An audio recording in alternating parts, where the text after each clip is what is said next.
The New York Jets and Giants found ways to lose or tie. The U.S. is eliminated from the World Cup. Aaron Judge re-signed, and who did the Mets sign this week?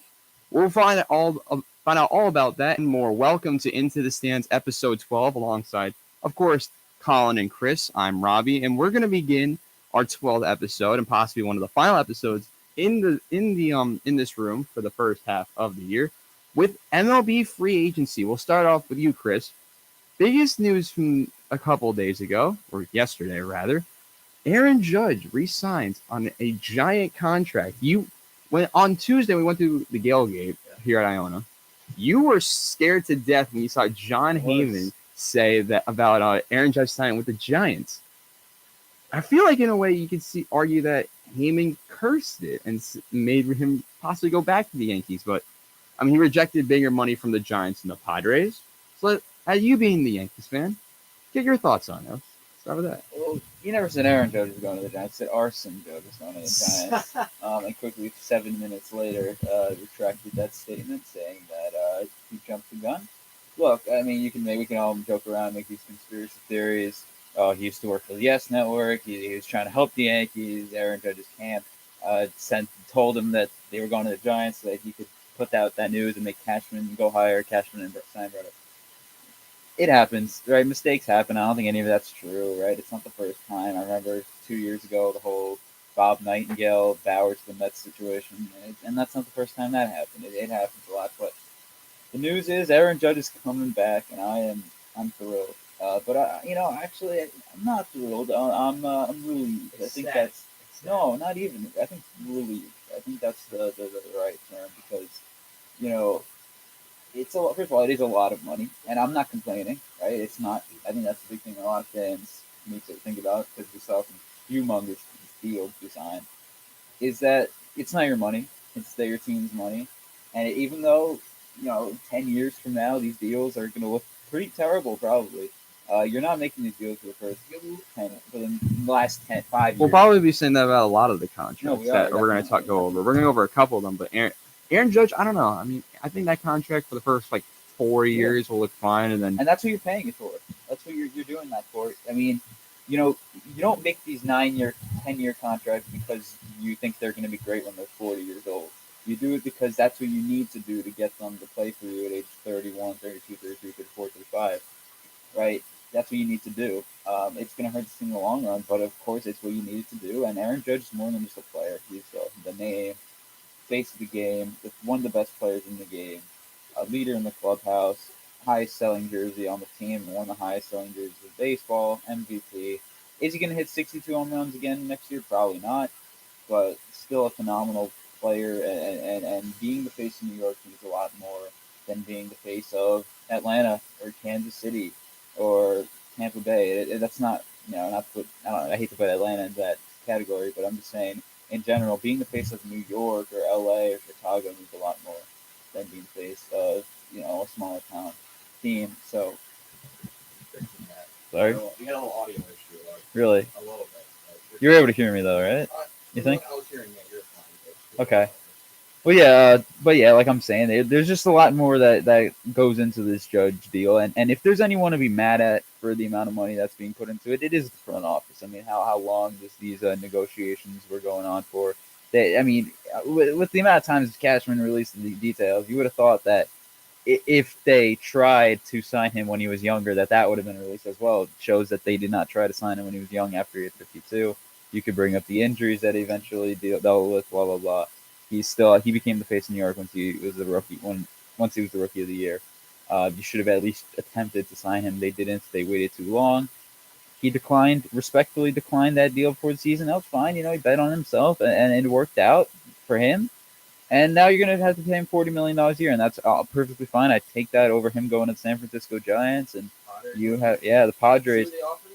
Yeah, $420 million for 10 years, and he turned that down to come to the Yankees because he cares about the legacy, and he got a lot of money. He got a pretty big bag as well. So Aaron Judge back to the Yankees. I'm relieved. I'm excited, but this cannot be it because realistically, the Yankees got, my belief, and it's the belief of many others, is that if you're not getting better, you're getting worse. If you're not getting better, you're getting worse, and that's true. The Yankees did not get better. As much as we wanted this to happen, they did not get better at all. they have to go out and do more moves. I guess we'll get into what those moves could be in a second. So I want to trace it back real quick to the moment where Aaron Judge was a Giant for 7 minutes because Robbie brought up the Yellgate. Robbie actually saw my live reaction, seeing the Bleacher Report alert that Aaron Judge is going to the Giants.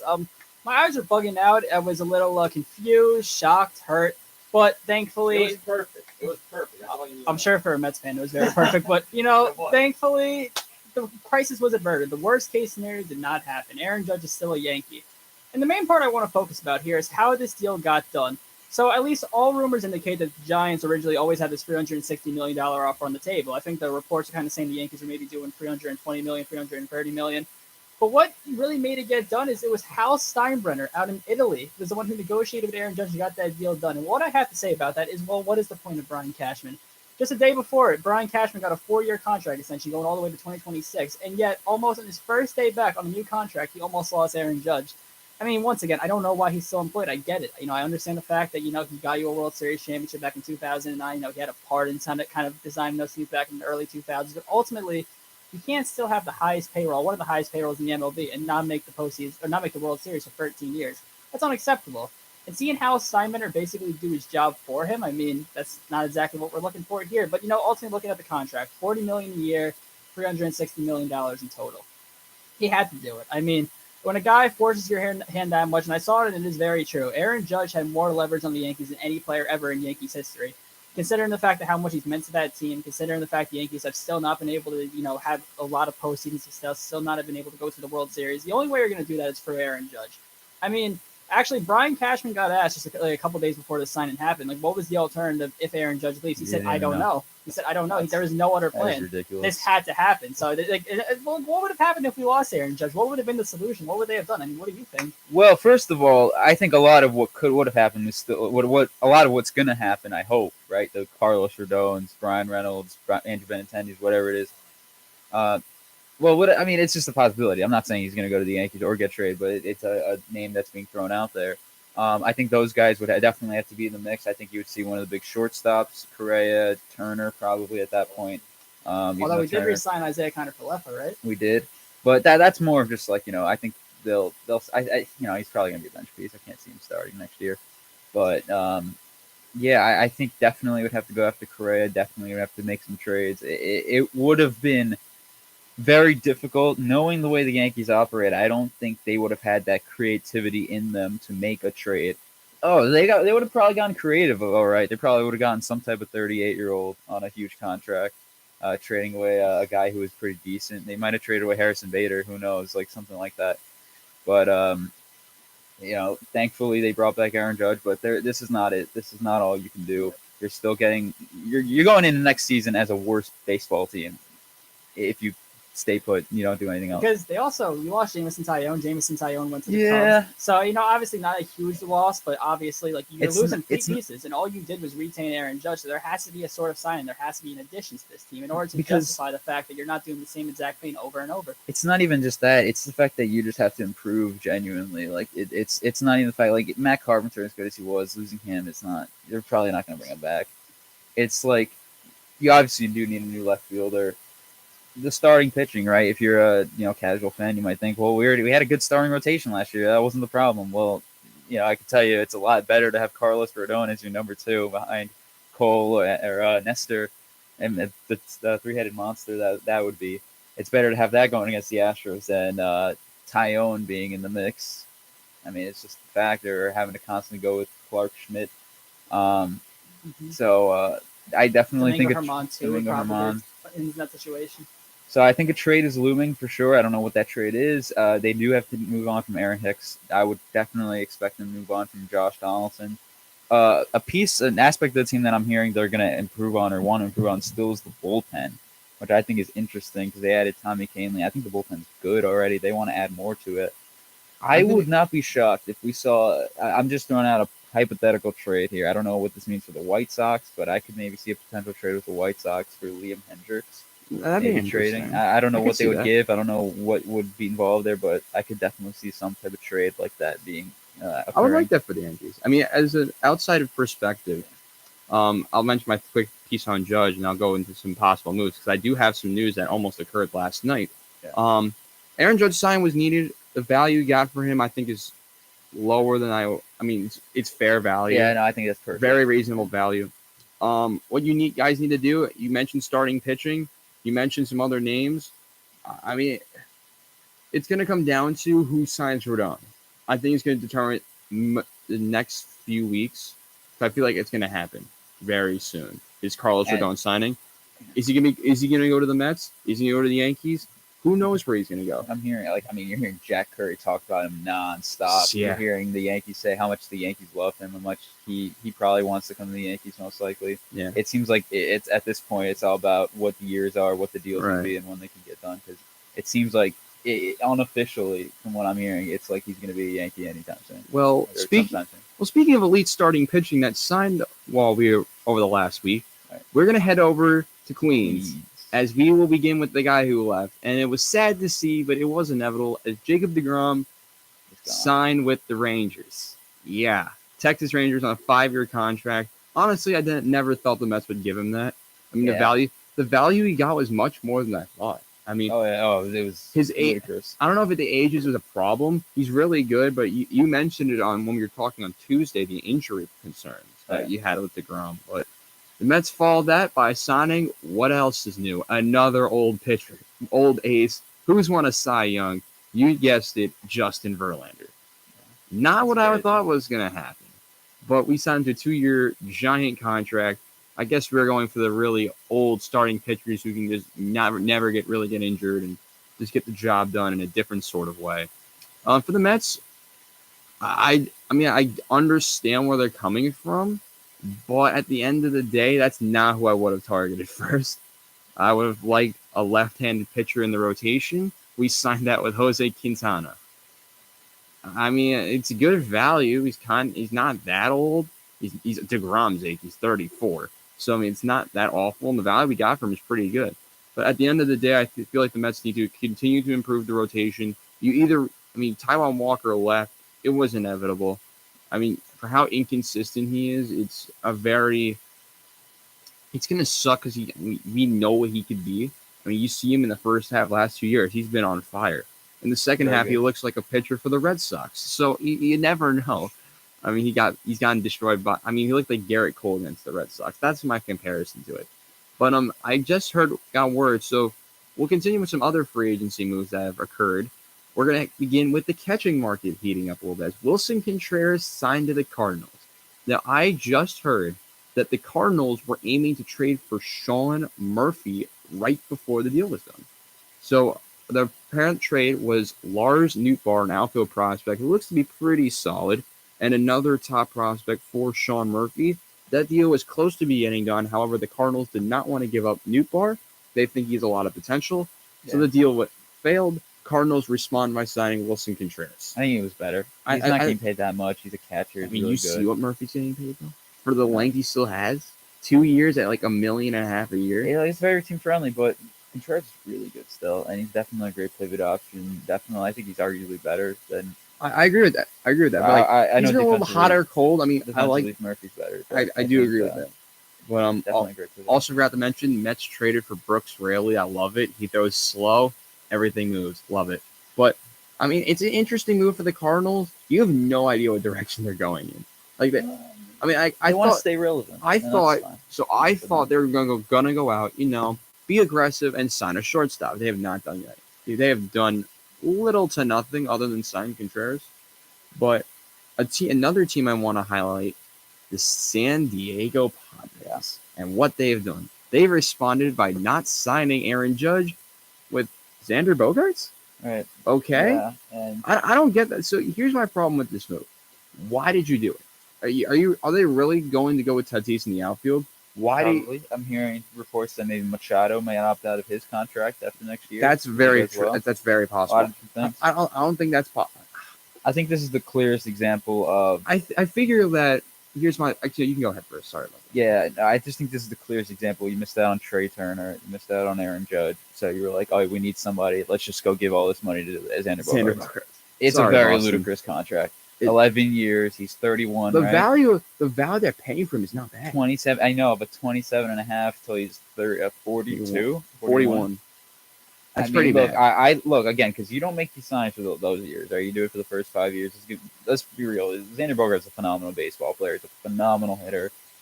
Not the best defensively, but he's going to fit it. I think that ballpark. He's going to probably get back to hitting 30 home runs a year in that He could. ballpark.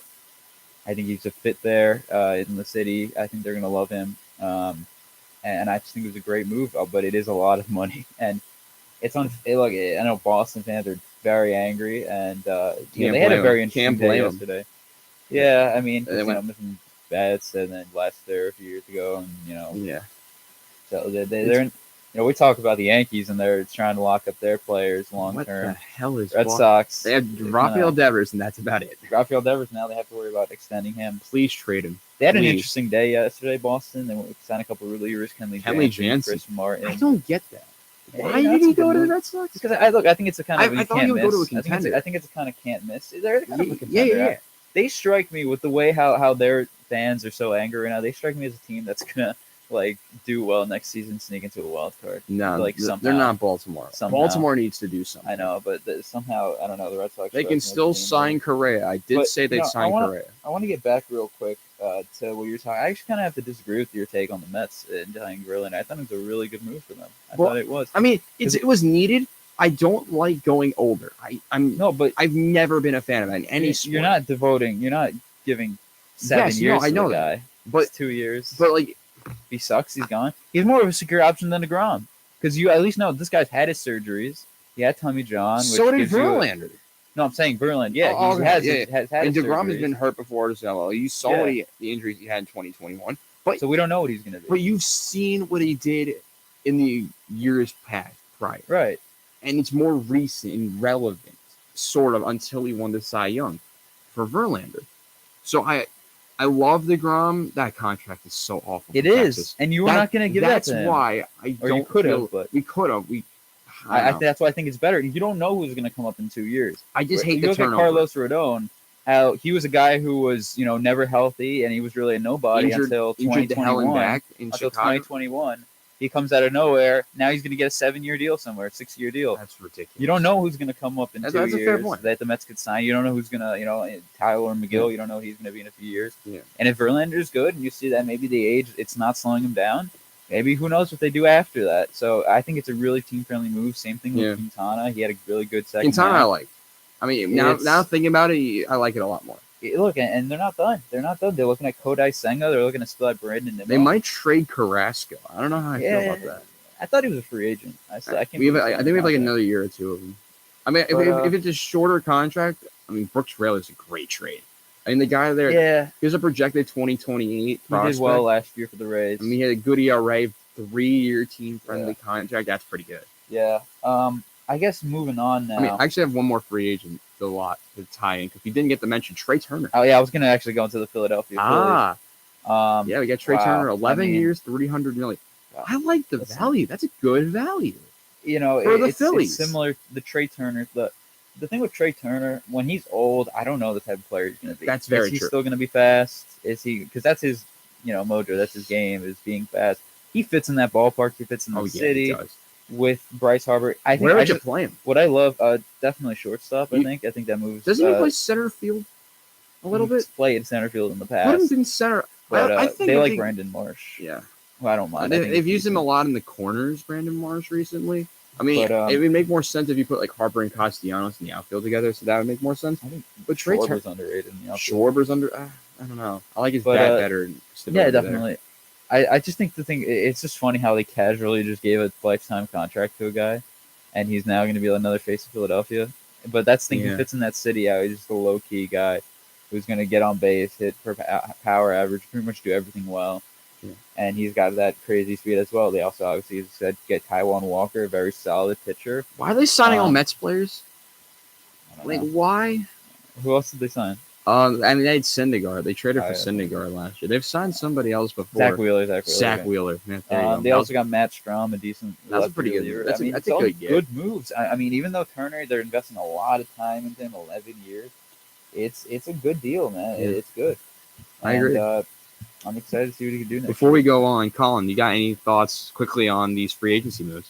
Well, once again, I think I'd side with Chris. I do like the Justin Verlander signing for the Mets because once again, DeGrom, like we all can agree. When he's fully healthy, he's the best pitcher in baseball. I think we can come to that conclusion. But he hasn't been able to stay healthy, unfortunately. Now, granted, obviously you never know with baseball and how that will go. But the fact of the matter still remains that Justin Verlander pitched a fully healthy season last year at the age of 38 and won the Cy Young.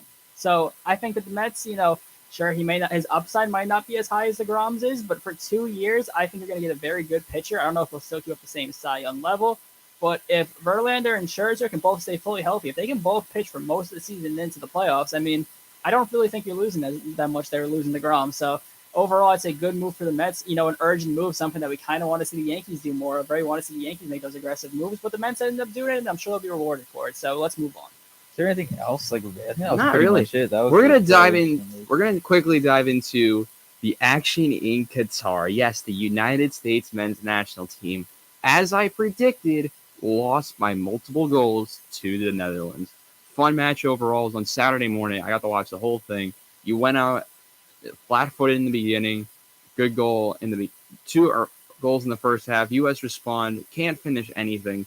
Haji Wright gets the weirdest goal I've ever seen. It was like spinning everywhere and just went in. And then another goal by the Dutch seals the fate, and they win 3-1. Tough loss for the Americans, but I don't know. My thought on it is this. They used the U.S.'s strategy in World Cup qualifying with a high press and fast pace. The U.S. did not do that at all in the World Cup, which is very shocking to me. But at the end of the day, the Dutch got it done. They get to have a fun matchup with Argentina in the quarterfinals. Chris, what are your thoughts on this USA-Dutch match? Well, I started to feel a little more confident right before the game, the Thursday. Last week I predicted last minute, felt maybe the USA could pull a win, penalties. Before, when we did our predictions before the World Cup, I did think the Netherlands were going to eliminate the USA because they're just a better team overall. They have the better players and more experience. The U.S., I mean, they adapted. You heard Louis van Gaal saying how the USA did not adapt or adjust or change throughout the game. And, They didn't really change in any game, other than going more defensive. Going that low defensive block that pissed off everybody. Yeah, I think now, if it means anything for the U.S., I mean, it was that dagger by Daley Blind in the 42nd minute or whatever that really sealed it. You got a lucky goal, U.S. In the 70th. Haji Wright has one of the. I'm going to call it Haji Wright real quick. Sorry, I love Haji Wright, but he had a blow by he had one touch by the keeper's shot. First touch almost went out of bounds. And they just missed their opportunities throughout the game. Pulisic had a great opportunity, and I think it was the 7th minute. Yeah. That goalkeeper is. I keep forgetting his name. I keep forgetting his name. I want to give him his credit. All you guys need to know is he's 6'7" and he's a stud. He's a stud, and he has not played for the Netherlands before this World Cup. Exactly. That's the story you love to see in the World Cup. And a story like been that. Probably one of the better goalies in the tournament. Absolutely. I keep forgetting his name. Andries Nuffert. That's his name. Andries Nuffert. Yes. Put up a great performance, but USA missed many chances to score. Possibly tie the game. Possibly take the lead if it wasn't for the Netherlands capitalizing on their chances. But I thought Clint Dempsey brought up a great point. We can't use this excuse of lack of experience anymore for this team. Now moving forward, this was their experience. They're going to have more experience. They have to play in better tournaments, Copa Americas. They've been rumored to participate in 2024. Yes. Copa America 2024. That's going to be here? USA and Canada, I have no idea where it is. USA and Canada are going to be in it? Are rumored to both be entering in it. Not Mexico. Very interesting. Yeah, that's interesting. But not controversial at all. You play in that. That's more experience there, and you come back home, and you're guaranteed to be in the World Cup in 4 years. That's great. I'm really excited for that one. A lot of other teams I want to see. I want to see Italy in that World Cup. I want to see a lot of. I want to see some random Caribbean nation. I don't know. Yeah. Underrated team that get it done. Really quick question: how does that work? If there's 3 teams hosting next World Cup, does that mean that? So there's gonna be 3 other teams coming out of CONCACAF. Oh, okay. So my prediction for that early prediction for 4 years ahead, it's gonna be Costa Rica again. They have Trinidad and Tobago, Panama, and El Salvador. Okay. El Salvador, and then there's 2 playoff spots, which I think are gonna be Curacao and Trinidad. I think Curacao, Jamaica, it could be. They're carried by 3 players. Curacao actually has a good amount of youth prospects that don't go to the Dutch national team. So I feel like Curacao can make some noise, but yeah. So wait, really quick, that would take away from South America one, or it's Europe. So with 48 teams, I think I don't really remember. not all the qualifyings are known. US's is kind of CONCACAF is kind of known, but like they haven't like determined it all. We'll find out in some time eventually. But But it's gonna the be. rest of the games. I mean, look, these quarterfinal matchups look I great. love them. They look great. The one They're match really I good. want to highlight from the round of 16, me and Colin actually, during a class, unfortunately, got to watch this, was Japan and Croatia. A very fun match, back and forth. Japan scores early. Croatia nets one in the second half, make it 1-1. Japan cannot convert a penalty. Yeah, and that was- Croatia looks, despite not having Luka Modric on the field for the entire extra time, found a way to win. I mean, another heartbreaker for Japan. I mean, remember last World Cup in Russia, they lost 3-2 in a 96-minute winner to Belgium, which that is was tough. That's tough too. Um, Morocco coming out of nowhere. Yeah, I was watching Spain. that. I was watching both of those games as well.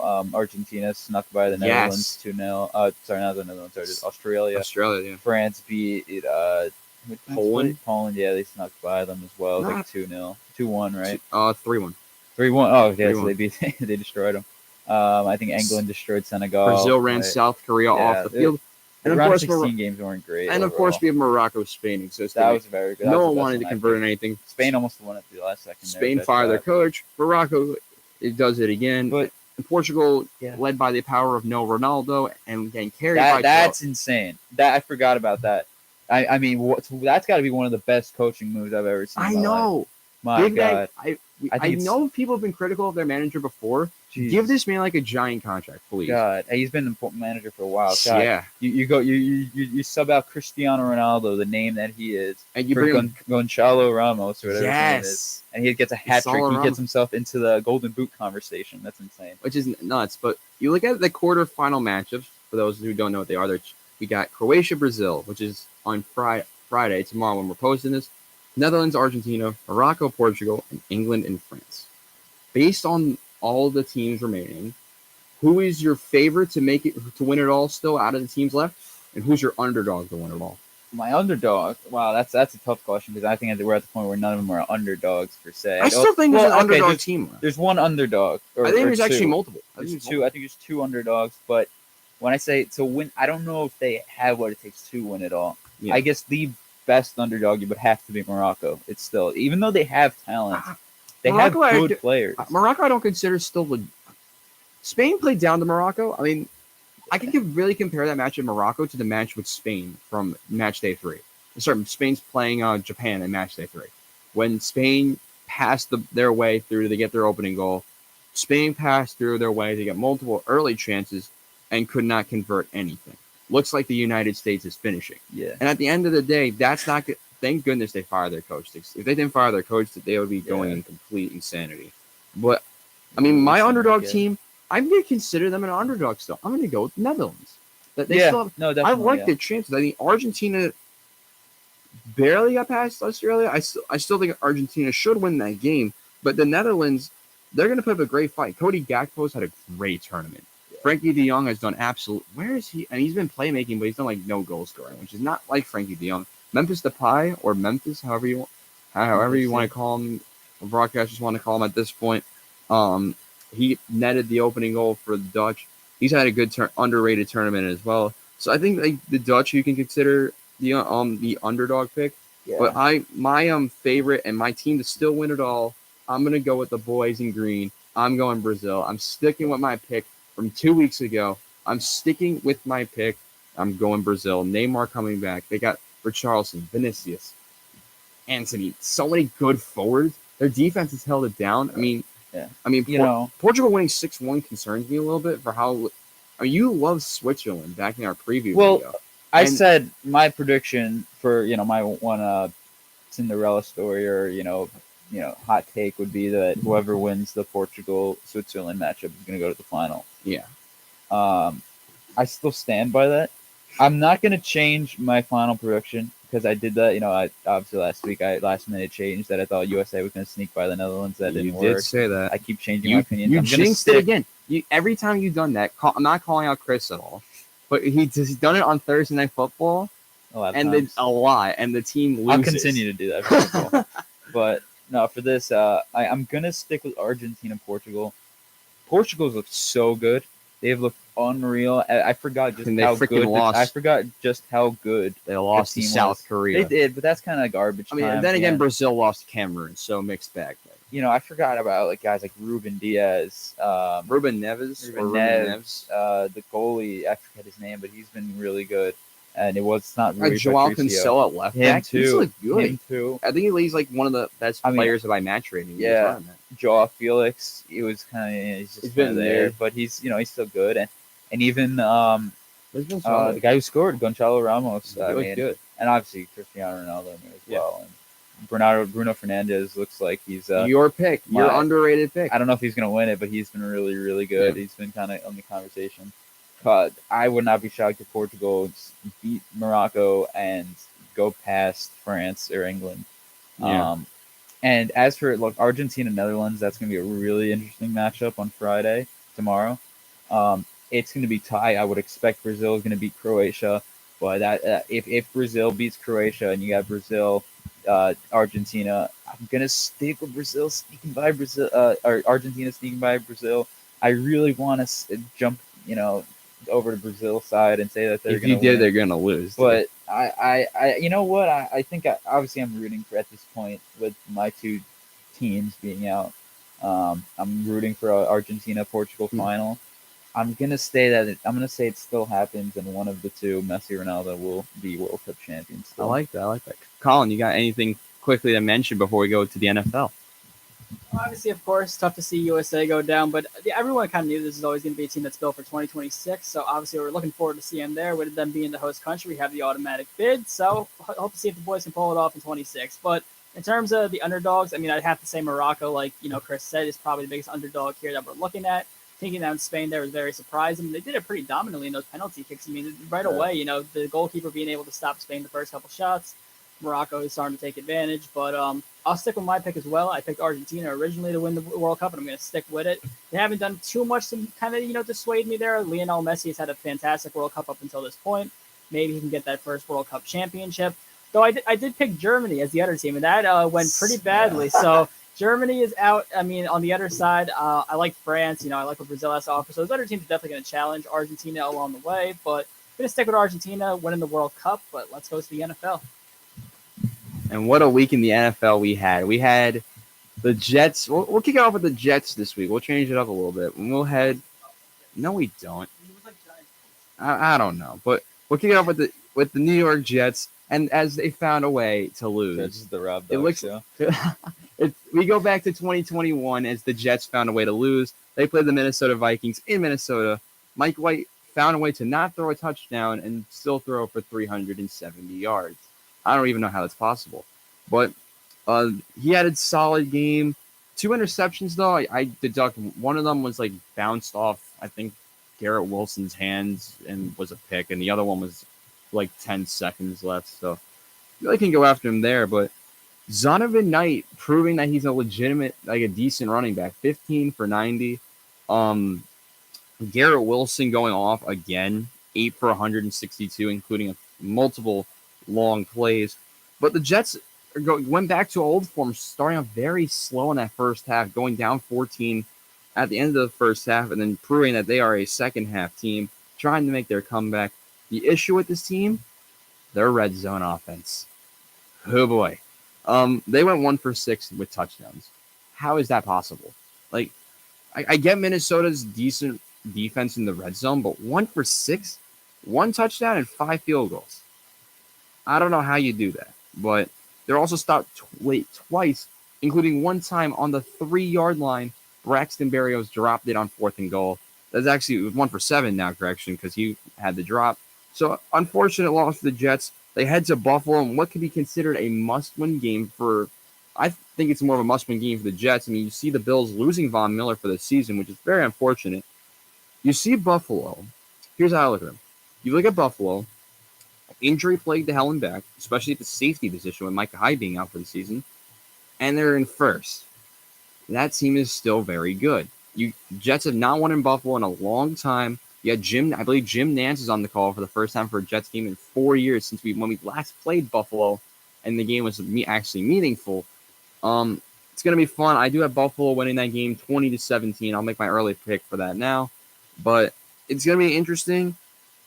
I mean, the Jets are in a very weird spot. You haven't really seen that in a while. I mean, how they finish their season, they're going to need Miami to do something. We have to actually go into Miami a little later because they were in a little bit of a sticky situation out in San Francisco last Sunday. But, Colin, the Giants, what happened?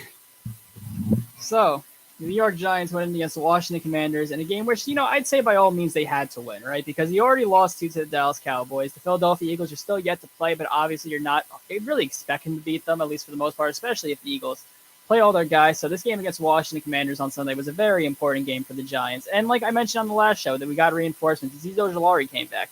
I have to say, Ojulari has not gotten a lot of action this year, but he looked really good on Sunday, rushing the passer. That was always the vision, right? It was always supposed to be Thibodeau and Ojulari rushing the quarterback and applying that pressure. But Ojulari did a very good job. But like what I saw there, hope he can stay on the field going forward. But that was a game in which I thought the Giants were going to lose at least 2 or 3 different times. I mean, you fell behind 10-0 in the first quarter. You were able to rally back and tie the game at 10. We saw Saquon Barkley have a rushing touchdown. Daniel Jones hit Darius Slayton on, I believe it was a 55-yard pass down the field. Then the Giants ended up taking the lead into halftime, and they were up 13, they were up 13-10. They were tied at 13. To where then Azeez Ojulari forced a fumble off Taylor Heineke, and the Giants ended up scoring a touchdown and make it 20-13 early on in the third quarter. What we didn't know is that the Giants would not score again in this football game. And, it was kind of a defensive slugfest. We saw Taylor Heineke had a pretty solid game. I believe it was about 260 yards, a couple touchdown throws. But in general, it was a very ugly game to watch. And, the Commanders ended up pushing down the field late in the fourth quarter, ended up tying the game.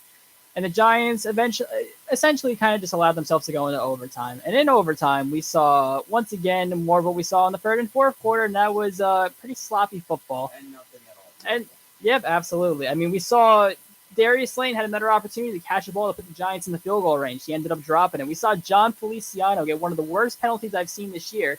Darius Slayton caught a ball to get them into field goal range in the fourth quarter, and he started flexing. Now, if he didn't do that, the Giants would have been able to kick the field goal and take a 10-point lead. But because of that, they were sent back to the 50-yard line. They had to punt. The game could have been put away right there, but ultimately that was not the case. So the Giants ended up tying this football game, and that happened as a result of them getting into range and Graham Gano missing a 58-yarder. Obviously, I don't fault Gano too much because it was against the wind. Not an ideal kick by any means, but ultimately we tied. So what does this tie mean? The tie was not good for the Giants. Washington, although they're now out of the playoff picture at 7-5-1, that tie is going to end up hurting the Giants because, we stay at the 6th seed, but looking forward, we play the Eagles next. We actually played the Eagles twice, and we play Minnesota. Those are games that you expect to lose. So that means, you think you beat the Colts. You'd hope you beat the Colts. You saw what happened with them against Dallas, losing 54-19, giving up 33 points in the fourth quarter. I mean, what happened there? Jeff Saturday, it's not working. I mean, no. Yeah, but how can you be only down by 2 points going into the fourth quarter and end up losing the game by 35 points? I mean, That's a great question. That's a great question that we'll never understand is how bad Indianapolis looked in that fourth quarter. I mean, I think all three of us have never seen, I've actually seen a collapse like this from the Jets, but like collapse like that and just like fall asleep in situations like that. I mean, my most notable collapse was the Jets on the last play 2 years ago. Pretty recent, kind of recently, when we lost on the last play to the Raiders on a cover 0. Yeah, that's what a collapse looks like, ladies. But getting real quick back to the Giants, you assume we win that game against the Colts. You have to see what happens to the Eagles if they're resting. But this next game against Washington in 2 weeks, I'm not sure if we're going to have a show next week, so I think I have to really get into this game. Of course, we play the Eagles next week. It's going to be a huge one as well. That's a game you want to win, but also a game I'm not expecting to win. The Eagles have been firing on all cylinders, looking like the best team in the NFL. But this next game against Washington in 2 weeks, it actually just got flexed Sunday Night Football. And that is what I think this game is. I think this is the most important regular season game for the New York Giants in 6 years. It reminds me a lot of another game we saw 6 years ago, a game against Dallas in New York, where the Giants won 10-7 on Sunday Night Football. And it was a game that really kind of was the coming out party for that 2016 Giants team. They swept the Cowboys that year. You saw a dominant performance by that defense. I really do miss that 2016 team, even though they weren't able to do a lot in the postseason. But just the fact of the matter remains, you have to win that football game against Washington in Washington. That is a huge game, but currently sitting at 7-4-1. I don't know what's going to happen down the stretch. We really are going to see what this Giants team is made of. We're going to see if they were that dominant, surprising team that shocked everyone. It started off 6-1, and we're going to see if that's that team which has gone 1-3-1 since November started. So looking towards the trajectory for the Giants are looking like I'm not sure. What I do know is that you have to get Saquon Barkley going. He's not been able to get it going really since, I believe it was that win against the Texans where he had 28 carries. Ever since then, we saw it 3 straight games in a row. Detroit stopped him, Dallas stopped him, and Washington stopped him. Now, I know he had shoulder concerns, but I'm not sure if it's equivalent to that. But, I mean, just with how dominant he was in that first half, he has to get going. Daniel Jones, he's not necessarily playing bad.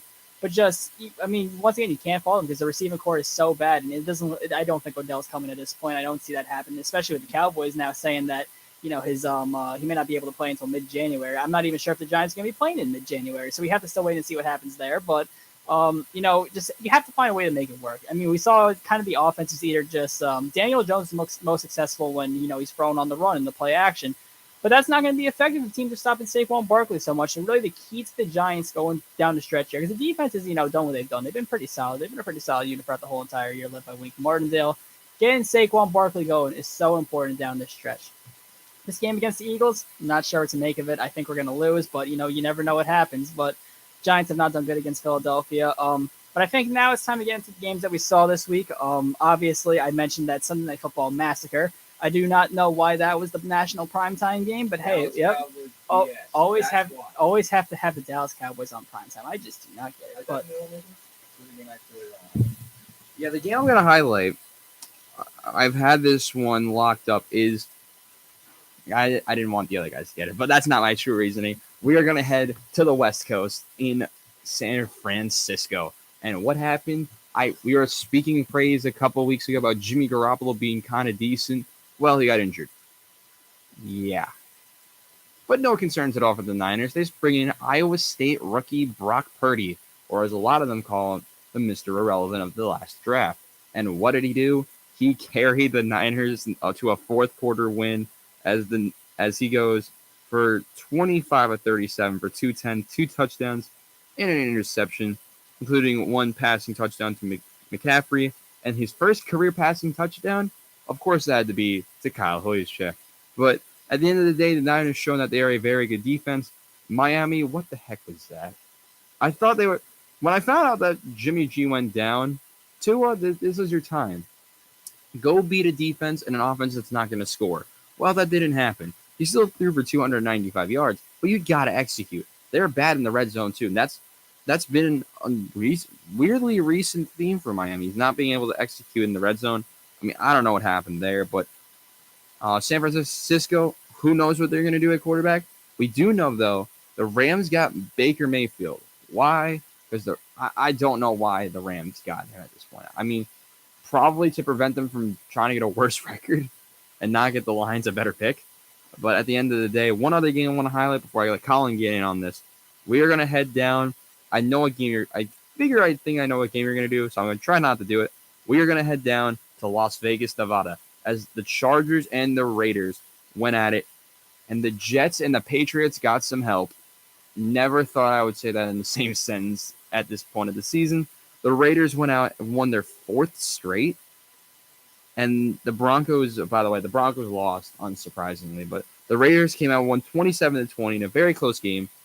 Josh Jacobs continues to prove that he's actually a very good running back, and he's going to get paid by someone possibly not by Vegas this offseason, as they declined his 5th-year option, which is probably one of the weirdest and dumbest moves I've ever seen.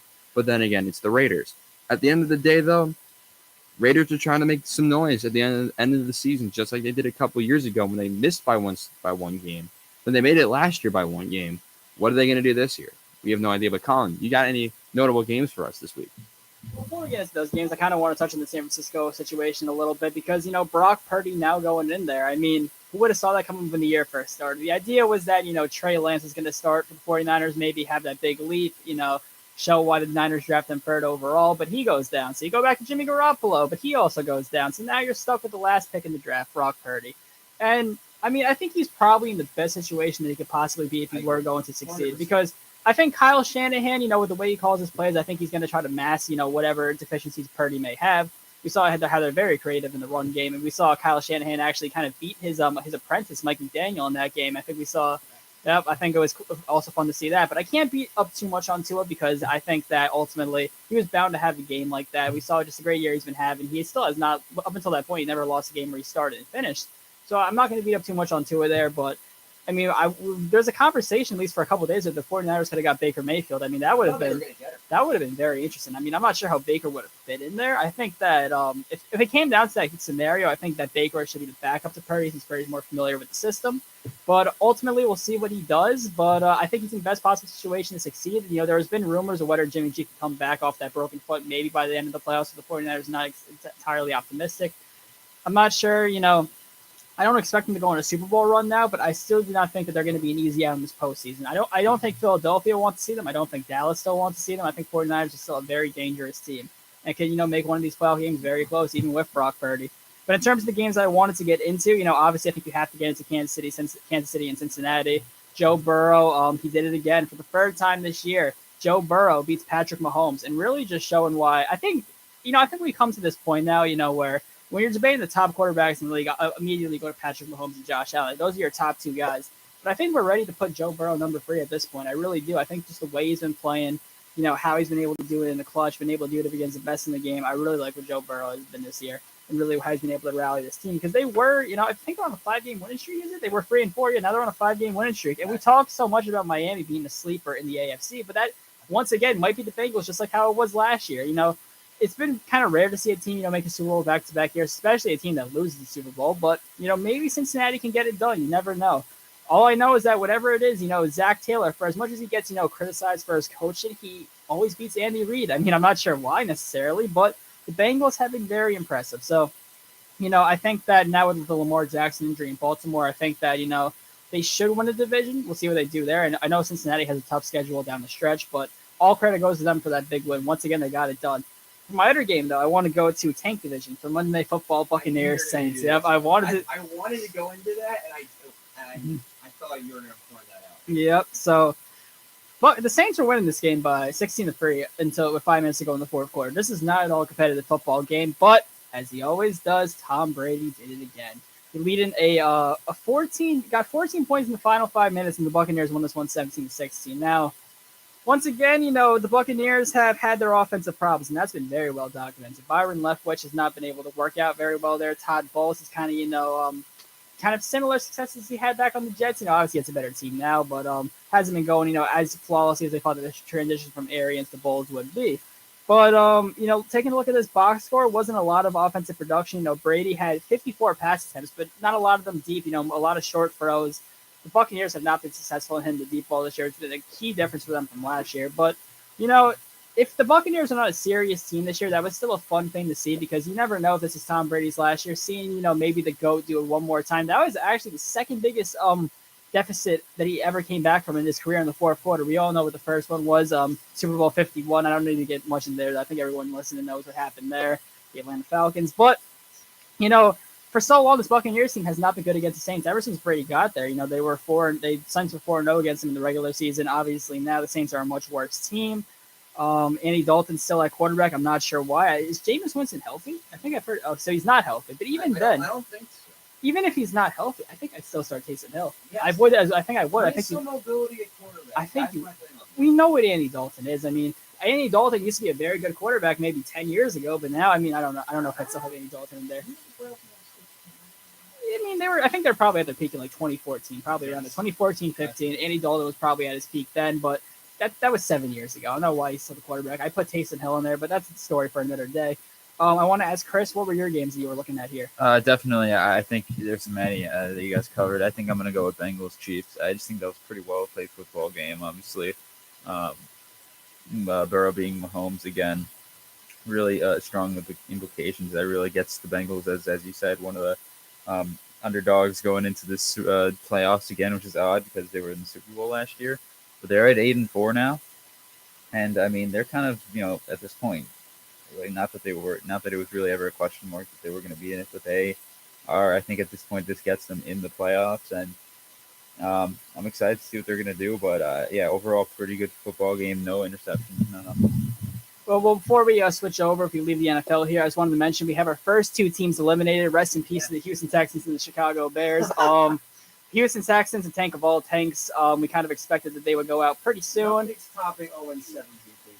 Well, yeah, that is forever iconic. The 0-16 Browns and the 0-16 Lions, forever in infamy. But the Texans are a pretty good tank in their own right. You know, they may very well finish 1-15-1, but hey, They maybe should. I'm pretty sure Bryce Young and CJ Stroud Bryce Young or CJ Stroud look pretty good in Texans uniform, so it'll all be worth it in the long run. The Chicago Bears, they actually started off the year 2-1. We saw Justin Fields, have his he's looked better at least in the second half of the year, much better. So I'm sure the second pick in the draft they can secure. That's going to be very good for them. But yeah, I wanted to point out those are the two teams we have. So now we're down to 30 possible teams win the Super Bowl. I expect a couple more to get eliminated next week as well. By the way, if the Bears use that pick correctly, they will draft an edge rusher that they desperately need. But we're going to head now into our questions portion, one of my personal favorite segments. And we're going to begin with a question from Kurt, who's been a familiar face on the channel now. Will Corey Davis and Carl Lawson be traded? Interesting players to mention because that's not who I would have traded, to be honest. Corey Davis has been a great deep threat when healthy. Keyword when healthy. He has been injured a good amount, but you can't restructure that contract. Neither with Carl Lawson. You can't restructure either contract two ways that would actually help you. But I could kind of see now you really think about it. I don't see the need to trade either of them. I love what this edge situation with the Jets. You see John Franklin Myers having a great season. Carl Lawson's having an underrated season in his own right. I mean, he's getting a lot of QB hits along with Quinnen Williams, everyone else in the defensive line. Jermaine Johnson, who I feel like was an interesting draft pick by the Jets. I think they really should have gone linebacker and maybe got some more depth. He's really great as well. But all in all, I don't think either of them really should be traded or maybe in the mind to be traded unless like their cap situation gets really that bad. And Corey Davis's contract, I believe it's like $12 million, and Lawson's is $15 million, which I think for what Carl Lawson is, you lost his first year, fine. He's worth the money. I really do. If you use him right and you play him more, I feel like he's worth that money.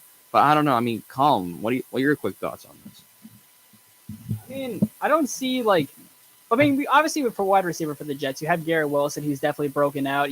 I don't know what's going to happen in the future in terms of the wide receiver room. Obviously, the NFL draft's usually a place where you see a lot of wide receivers get drafted. A lot of very effective ones come into the league every year. It really just depends on the cap situation that the Jets find themselves in, because obviously with a young team like this, you obviously still want to improve. I'm not sure what their current cap space situation is looking like, but maybe you could be in play to sign more veteran presence to this team. What's their cap number right now? For reference, entering next free agency, we have like no money.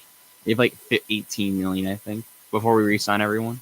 So with no money, maybe you might want to do that. It really depends on who hits free agency. Maybe you might want to get rid of some of those contracts, possibly sign a big free agent. If that contract is really bad. And that's very true. So that drop he had against the Vikings. I mean, if he caught that ball, make him punt return, please. If he caught that ball, Robbie would be much more happy for the show. But ultimately, we would have found a way to lose still. I think they would have taken the game. Well, yeah, because the Vikings are still undefeated in those one possession games. But in terms of Carl Lawson, I don't see much reason to move him there. I mean, obviously you explore all avenues in terms of what you're doing there, but I think it really depends on what the Jets see in free agency.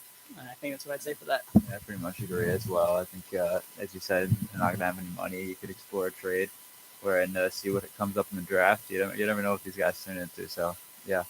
Yeah, so, and our other questions from Holly, and she wanted us to bring up Iona basketball. If you looked at my Instagram, both of the Instagrams from the show and mine, we were going to have a special segment, and we're breaking down Iona basketball real quick.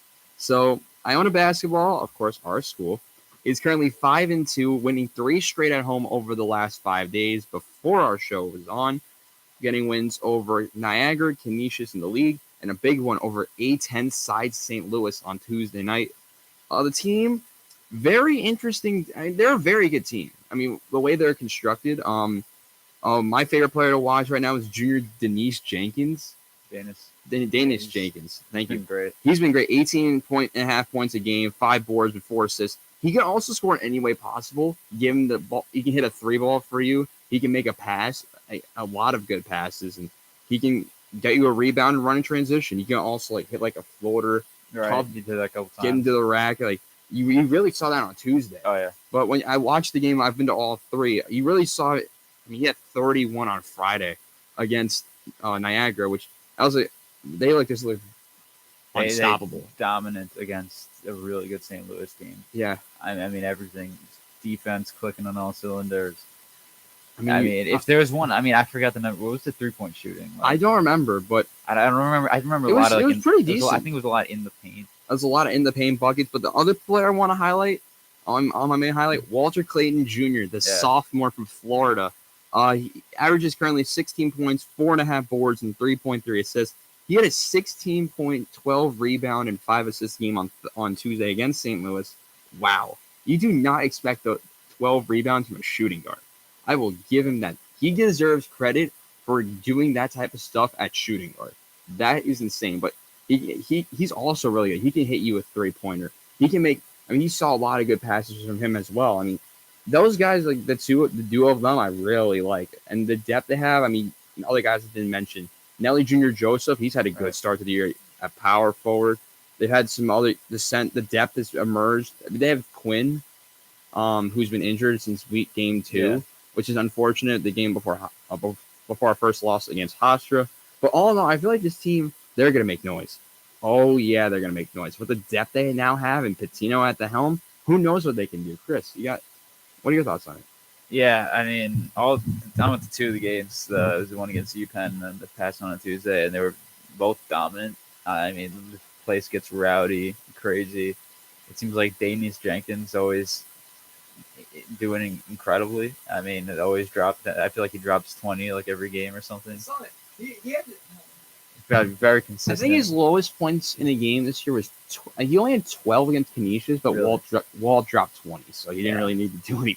I mean, just a collective effort. I guess if there's one thing, I think they're good on defense, but I think maybe a little too aggressive. Maybe I think they do concede a lot of fouls, at least from what I've seen. I don't have the number in front of me. I noticed St. Louis did also not concede a lot of fouls. I didn't see many yet. Yeah. Then at 24, that one guy at sophomore from Virginia. All right. He's pretty good. But... Look, I mean, we'll just have to wait and see what this team does. But really, I mean, it's great to be an Iona fan right now. It's been very entertaining. What I want to talk about, at least, from the 2 games that I saw against UPenn and against St. Louis, is that what I've noticed about this team is they are very capable of going on huge offensive runs. We saw that, you're going to forget it, but in that UPenn game, I believe UPenn was actually leading halfway through that first half. But I believe it was, I can't remember the specific number, but it was about a 40-10 run Iona went on. Just 30-something to 10, yeah. So just this offense, and that's what great basketball teams can do. They can really just explode on you for huge offensive runs. And that's what's going to need to happen, going down the stretch here. Danish Jenkins, as we said, phenomenal season. I believe he's averaging about 19 a game. A great number for a college basketball player. And, I want to take a look at some of these ESPN or some of the rankings across the country. On NCAA.com and their net rankings, Iona is actually ranked right now as the 35th highest team in college basketball based off net rankings. Now, for context, that puts Iona against some powerhouses like Kentucky, Oklahoma, Memphis. I mean, a lot of great teams Iona's getting placed above here. And it's so fun to watch as being a student here. Yeah. And looking over at ESPN in terms of their basketball power index, Iona's at number 49. So, really making a lot of noise here. And can this team go dancing? I think it's looking pretty good. But, ultimately with the way the MAC is set up, you're going to need to win the MAC tournament, something where Iona struggled last year. But mostly good things to say. The backcourt of Jenkins and Clayton has been phenomenal. Nelly Jr. Joseph doing his thing down there as well. I'm really excited to see where this team goes going forward. We saw Osborne Shima in the St. Louis game at center. He did his job as well, being a good job there at center. I believe he had about 9 points, 10 rebounds, doing what you have to do. But I think that Jenkins is kind of the heart of this offense, and, just keep on going through him and going through this backcourt, being able to have huge offensive runs. Also, too, in that Hofstra game, I wasn't able to watch that one, but I believe they went on, a 10-0 run or something like that. The Brandon came close there late in the fourth quarter. They were down by double digits in that game, but they were able to come back and make it competitive. So just if that offense can continue firing on all cylinders, I think we might see Iona in March, and that's going to be very fun for us as students for sure. Yeah, absolutely. I mean, at the end of the day, the depth they have as well. Michael Jefferson, he had a great game on Sunday. The depth they just have as well. I forgot to mention Osborne, but they are just a deep team. Something I think they may have lacked last year. But at the end of the day, I have a good feeling they're going to go dancing. But we're going to conclude our show, as per usual, with our Thursday night football pick. Of course, we have to have a game with both teams having a losing record. But it's going to be interesting as we see Baker Mayfield's debut tonight, possibly. As the Rams face... Doesn't he have his debut tonight? Because the Rams play the Raiders? He's possibly hit Baker Mayfield's debut tonight. That's what we'll list it as. Does it really matter? Does it really matter? That's a great question. I'll dive into this game real quick. It's going to be a battle of who can do something on offense. It's going to be a defensive game, I feel like. Yeah, I'm seeing. I just saw a tweet here. No Donald, no Cup, no Stafford. So, great. That's Who's starting for quarterback for them? Will it be John Wolford or Baker Mayfield? We'll find out probably at game time. I'll start with the pick here. I love the Raiders. What they've been able to do. Devontae Adams has been able to actually get more involved in the offense. I like what they've been able to do, especially throwing the ball recently. They've gotten much better. I'm going to go with the Raiders 24-14. I think the Raiders get it done, win their 5th straight game and get back in the playoff mix and see how they do. The question for them, can they do it down the stretch in the last few weeks of the season? Can they win the games that they need to win? Colin, what are your thoughts? Yeah, the past couple weeks, I've kind of picked the underdog in these Thursday night football games, and it hasn't worked out. I picked the Packers over the Titans. I picked the Patriots over the Bills. I was tempted to pick the Rams. The only reason why I say that is because they played a very competitive game against Seattle back on Sunday. Really, limiting them there. But Seattle's had their own, they've kind of had their struggles in the past couple of weeks. But we'll see how they go going forward in the playoff picture. But looking towards this game, Raiders versus Rams. The Raiders have been very hot right now. What happened is, you saw them being 2-7. You would think this is a bad football team. Not by any stretch of the imagination were they a bad football team. They're basically just the opposite of what the Vikings were. They lost so many one-possession games, a lot of heartbreakers. But, now they're finally starting to win. You have that 3-game winning streak. Josh Jacobs has had such a great season. Devontae Adams doing his thing as well. Derek Carr, he gets a lot of hate sometimes, but still, I think a very reliable quarterback, a good franchise quarterback for sure. Not sure what's going to happen for him in the future with the Raiders, but, Josh McDaniels really turning the ship around. The narrative was that Josh McDaniels is not a good NFL coach. He really cannot coach a team. But, he had his years there in New England, being the offensive coordinator there with Tom Brady. So maybe if, McDaniels can right the ship, he can get, a lot of the perspective changed. There was talk originally about the Raiders firing McDaniels, but basically they said they don't have the money because of John Gruden. So they're kind of stuck with McDaniels for the future, but I don't think that's that bad. I think he's kind of did a good job turning this team around. And I expect the Raiders will win this game. I'm going to go with a final score of Raiders 30. I'm going to go Raiders 32, Rams 21. And they actually said that Baker is expected to be active tonight. He has a real chance of playing. That's what I saw when I looked it up. So, Chris. Yeah, I'm also going to go with the Raiders. I mean, as you said, on 3-game winning streak, beating Seahawks a few weeks ago. They beat the Chargers last week, a 1-possession game. Rams have really not been playing too well. I think they might be on a 3-game losing streak themselves. Something like that, yeah. So it's really not looking good. They have their stars out. No Stafford. Instead, we get Baker Mayfield. It's supposed to be a good thing. I don't know. I don't know. One does 2 years ago. Does anyone know? Yeah, definitely. I don't think anyone knows. It's got to be one of the more relevant games to talk about this week, but it's just happens to be the game on Thursday night, so that's why we're talking about it right now. I'm going to go with the Raiders winning. I'm going to say it's also going to be a 1-possession game. I'm going to say it's a very low scoring game. I'm going to say like 17-10. I like that. Well, unfortunately, that's all the time we have for today for Into the Stands episode 12. Thank you guys for watching. You're tuning in live on YouTube. Hello, thank you for watching. You're tuning in us on YouTube after we stream. Thank you guys for watching as well. Make sure to follow us on Instagram at Into the Stands. The name of the Instagram is in the description of this video. And for Colin, Chris, and myself, thank you guys for watching. We'll see you guys next time.